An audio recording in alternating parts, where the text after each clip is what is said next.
I always have this moment when it's whirring and it says I'm live. It's still whirring at the left-hand side, but I think I am live. I'm definitely live now. I always have that funny moment when it says I'm live and all the little dashboard thing hasn't come up at the bottom. And I'm like, oh, am I live or aren't I? Anyway, I'm here now. Welcome to today's today's life. We're going to talk about life. I'm going to talk about life today. Today's live, which is on the nature of human experience. Wow, that's a topic and a half, isn't it? I don't know what made me make that the title of the live. I can't remember. It must have been inspired at the time.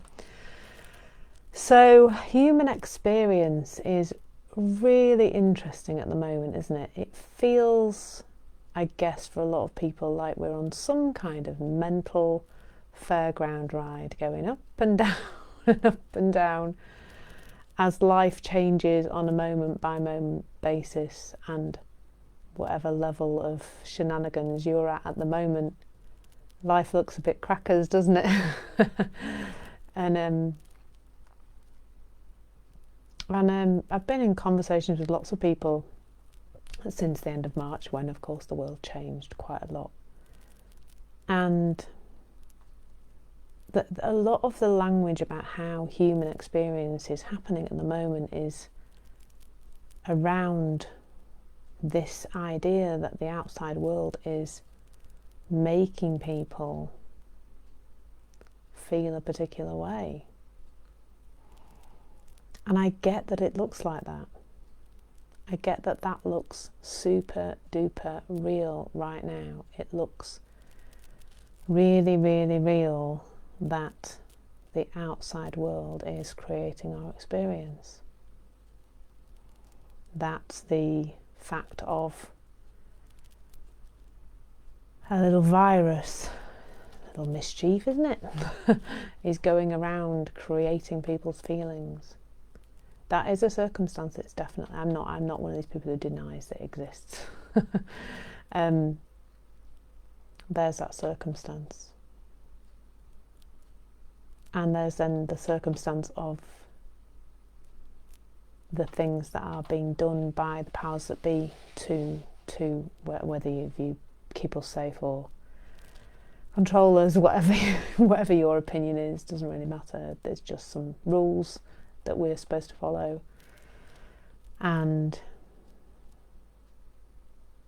there's a sense now that human experience, or that humans are being damaged, can be damaged by the current situation, and that concerns me, because how is it that if human experience is created from the outside in, then why are we not all having the same experience right now?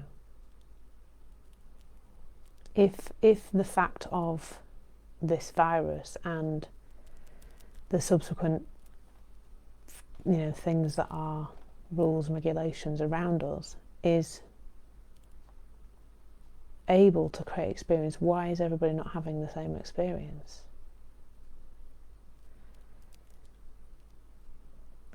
I was in a talk a few days ago, can't remember when it was really, might have been a week or two ago, where somebody shared a list of things that can cause mental illness, apparently. Trauma and losing your job and losing your home and all sorts of things were listed on there, and I am not underestimating the impact of those outside circumstances. But that's not really how human experience is created. However, if we are told that certain things are not good for us in some way, shape or form, and that certain things can damage us, so if something is inherently traumatic, that our human experience can be, our experience of life can be made to be traumatic via an experience from outside, then clearly more people are going to be affected by that, because they're being told, being set up to fail really, is just a little insight I've just had now. We're being set up to fail. If we're told that certain things are inherently traumatic or stressful or upsetting or whatever else, and we've been told that over and over again for our whole lives, then of course when people experience certain things, they're more likely to experience them as traumatic. I mean, I love the example of, I can't remember when I first heard this, but imagine that 6 people get in a lift and the lift gets stuck on between the 10th and 11th floor of a building for a while, and the people are stuck in the lift.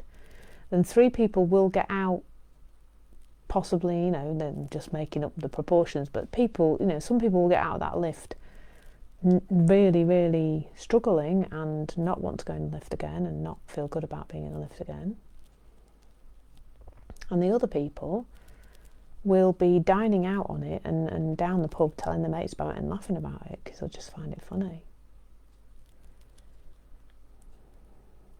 And that's because the human experience isn't created like that. And when I'm talking about human experience, I'm kind of talking about what we are conscious of. What we are conscious of as human beings. What we experience on a moment by moment basis. What we feel. Just what we experience. What our experience of life is like. Probably should have explained that at the beginning, eh? So, where does our experience really come from if it's not coming from all that stuff that's happening around us?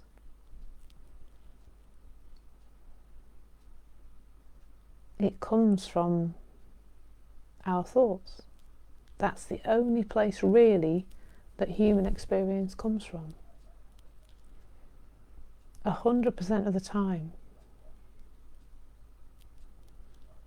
And that's why you can sit here now watching this video, and you can probably, if you think hard enough about something horrible, you can make yourself feel the feelings that you would feel if that experience was really happening. It's where we differ hugely from the animal, the rest of the animal kingdom. We're part of that, aren't we? But the rest of the animal kingdom doesn't really do that. The rest of the human animal the rest of the animal kingdom experiences life in the present moment.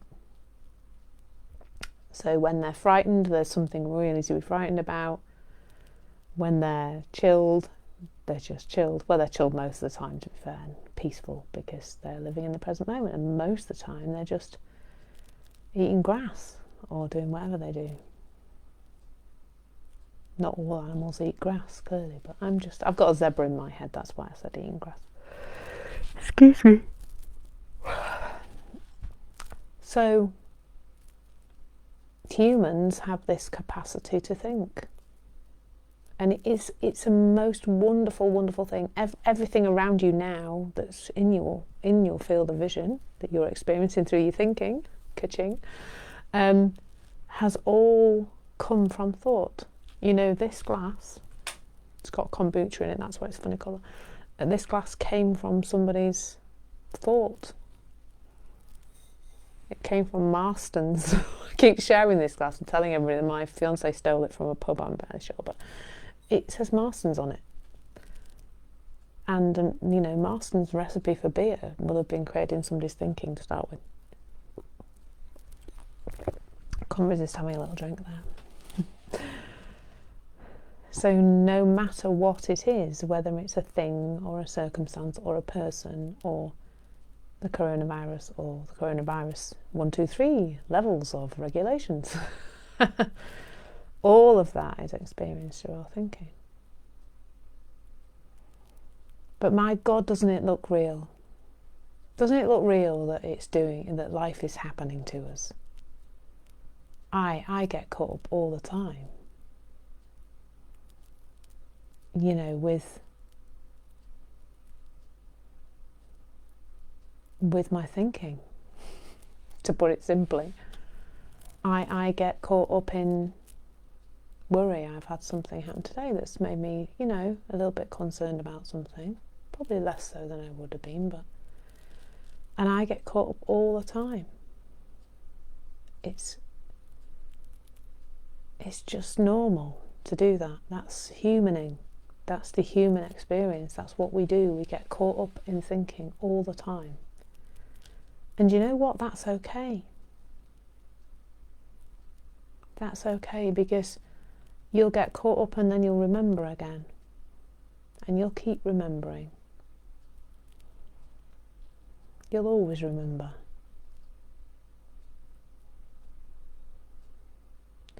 And when you remember, it just allows you to just settle back down again so much quicker than if you carry on believing. And it affects every single aspect of our lives. And just what came to mind is relationships. Whatever relationships, whether it's a relationship with your other half, your kids, your parents-in-law, your boss, your colleagues, whoever it is. All of your experience is created through thought in the moment. And in relationships, it really can have a massive impact on how you relate to other people. So,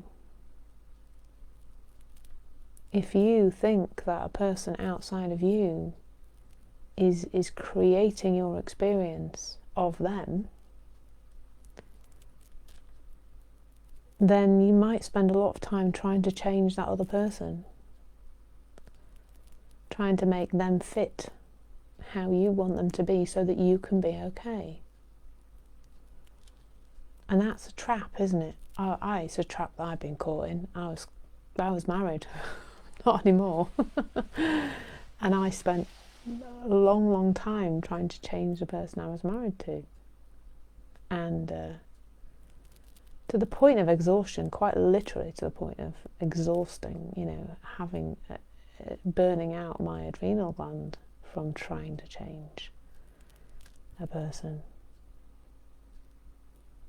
Because I thought I could be okay, I'd be better, I'd be happier, I'd be more peaceful, I'd be okay if I could change that person.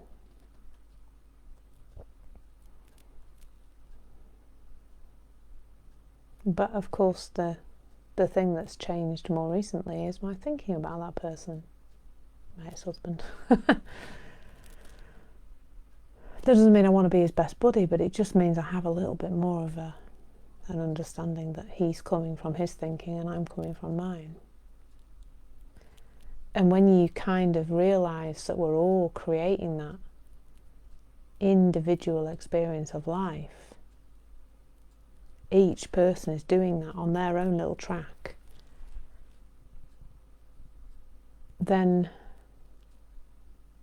obviously we are going to agree with each other sometimes and disagree with each other sometimes. But wherever you are seeing a person who's part of your life as somehow not okay and somehow not right, then the experience you have of them is going to be difficult. And it's going to take a lot of energy to keep trying to change that person. A lot of energy. And who's got all that energy to keep trying to change the people outside and the circumstances outside of you? I know I haven't.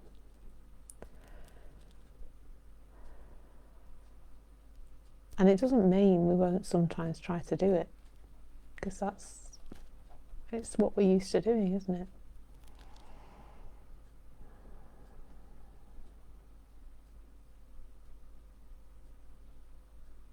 And it's okay.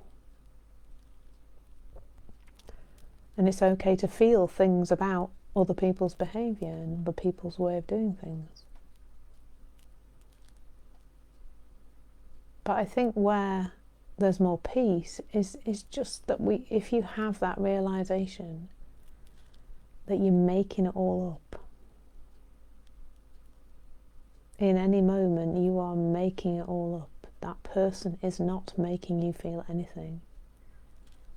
It's like I talked about the zebra, and that the zebra only gets wound up when it needs to be wound up. Like it has adrenaline pumping and cortisol when it needs to have that to get away from a predator, we can wind ourselves up to the point of anger, which is just hormones in our bodies, just by relating to another person's behaviour, then that's like saying that person has a syringe of adrenaline they can put into your arm and make you feel different to how you were feeling before. People can't make you feel happy either. And it doesn't mean we don't all have preferences. There's things we like and things we don't like. But there's a difference between that and the sense that your well-being is dependent on things being a particular way. You know, we all would like another half who takes the bin out. Or maybe you love taking the bin out, I don't know. Maybe it's your job in your house. But we all want things to be a particular way, and that's okay to express that to somebody who you're in a relationship with. But when you kind of think that your well-being is dependent on somebody taking the rubbish out, that's when you get into a tiz. God, I was in that tiz for such a long time. I was emptying the bins and emptying the dishwasher. They were the things that I used to get in a tiz about. It doesn't have to be that way. Our human experience, our feelings, our experience of life comes from just one place. And in a way, it's so nice to get this sense of freedom. Actually, it is freedom that comes from knowing that it's only coming from thought in the moment. It's only coming from there. Whatever it is you're feeling now is coming from your thinking. It's your thinking that puts those hormones into your bloodstream. So if you're having a happy thought, you'll have a happy feeling. You try doing it anyway. You try having a happy thought and an anxious feeling at the same time. Excuse me. It's just not possible. It's just not possible to do that. That's not how your experience is created. You can't do it that way. You can't have happy thoughts and sad feelings, or vice versa.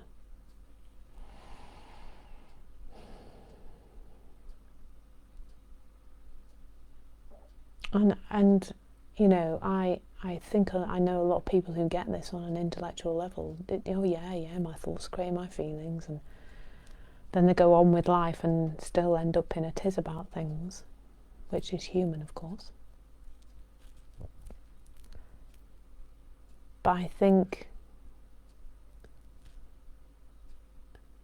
for me it's been having those insights that have taken it to a deeper level, that have made it have an impact across my life. To take me to a place of more peace.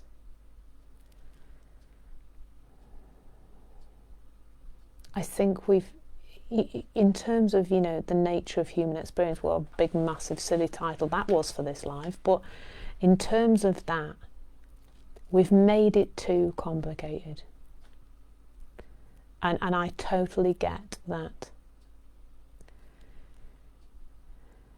humans over the years have tried to help other humans to feel okay. And so we've just been like looking for the answer. You know, really like the surgeons back in the day who used to poison people, basically cut people up, stitch them up, put them back together, and then kill them with the infections that they've been given from their dirty, horrible behaviours and their dirty tools and everything. And I love, that's an analogy that Jamie Smart shares, that when doctors discovered, or surgeons discovered, germ theory, they then started to wash and clean, and then they just killed less people with infections. And I really do believe that well-meaning, well-being professionals have been desperately trying to help other people. But as a result of misunderstanding where human experience comes from, they have just made it so complicated. Just so complicated. Just this idea that the world outside us can, in this really complicated, contrived way, create our experience. Whether it's our stuff from the past or our stuff in the future, or the people around us and the things that are happening and the circumstances. And God, look at all these places where crap can come from, quite frankly. No wonder we're all falling apart. No wonder it looks like right now the rates of mental illness, the rates of things are going up and up and up, and it's because we've made it too flipping complicated for people to be well. Because we've taught people that all these things outside of them can make them feel bad. So if you're in a world where things are just not as we might like them to be, and a lot of things are not how we might like them to be, then you can see why people are feeling rubbish, because they've been told they should. They've been told your human experience is created by all this horrible stuff happening outside you. You should feel bad if this is like this and that's not like that. So people do, because they've been told that's what it's supposed to be like. But when you understand that's just not true. That's just not true. Life is so much simpler than that. We have overcomplicated it to the point where it has just become, it's now looking like only people with degrees in psychology and psychiatry and whatever else can actually help people, because it's so complicated. Or that people need to go through years and years in therapy to have a better experience of life. Too complicated. Far too complicated. And I am not saying there is anything wrong with those people who are trying to help others. They're just trying to help people, but they're doing it with a misunderstanding of how this human experience is created. And so as a result, it's got too complicated. It's just got so complicated now. It's making people's, I imagine it's even making the therapist's head spin. Because there's this stacking, I've just had a real insight. There's this stacking effect, isn't there? So if the sense that we can handle so much, but we can't handle all of it. So if you're seen as fairly resilient, we're all innately resilient, but let's say if you, from that view of how human experience is created, that somebody is resilient, but then they have, so right now, they've had not been able to see their friends and family, and then perhaps there's some furlough, and then perhaps there's redundancy, and then there's perhaps some difficulties in relationships, and you get the sense that there's only so much we can take. And I'm not underestimating the impact of those things, trust me, I'm not. But if you've been told certain things are bad for you, certain things are going to create a horrible human experience, then of course that's what's going to happen. Because you've been told this is inherently traumatic, this is inherently stressful, this is inherently something that's sad, this is going to knock you back for weeks. There's just so much noise about it. It's not that complicated. It's just not that complicated.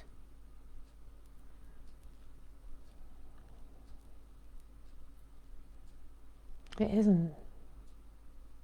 It looks like it is, but it is not.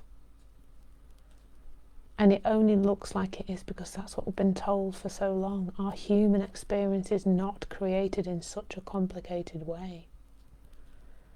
I was listening to a book yesterday, it's called Right Now by Steve Chandler, and I love what he talks about Dory. He talks about Dory in terms of relationships. If you don't know who Dory is, you need to watch Finding Nemo or the sequel, which is called Finding Dory. Dory is a blue fish with very poor short-term memory. She forgets. She forgets everything. She has a really lovely time with somebody, and then she meets them again and completely forgets. Equally, she can have a terrible time with somebody or something, and then she can forget. She starts each moment fresh and new. And I absolutely love that idea. You know, be more Dory, be more goldfish.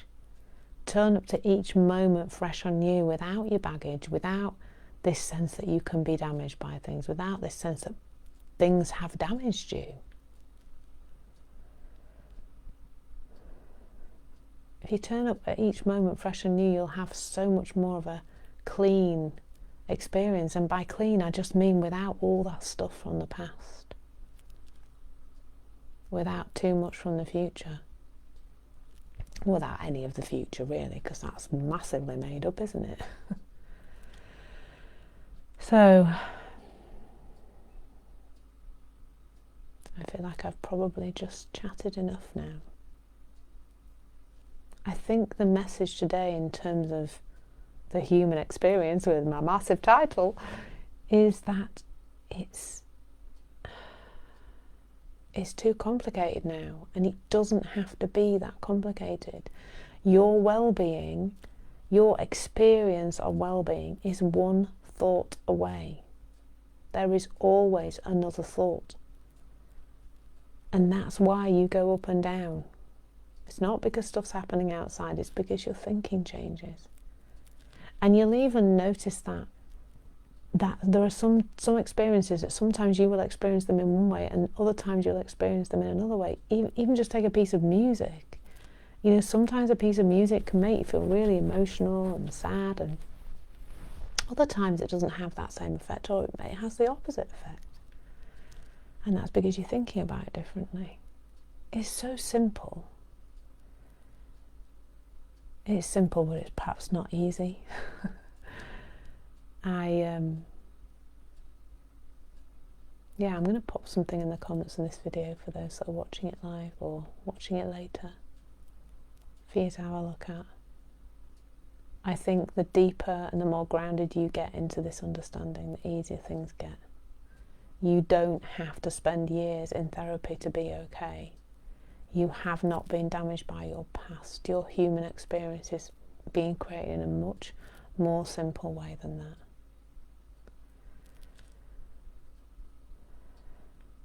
So I invite you to just make it simple. Make it simpler. Because it really is so much simpler than we think it is. So much simpler than we have been led to believe. Just keep looking in that same direction, towards simplicity, towards a living and a thought created reality, towards how simply our human experience is created. And you know where I am if you need to talk, if you want to know more, if you want help to see past all that stuff you've been taught about your experience and where it's coming from. If you want some guidance to see your blind spots, you know where I am. So take care of yourselves, and I will see you again next week, or anywhere else you happen to see me out on the internet. Thank you.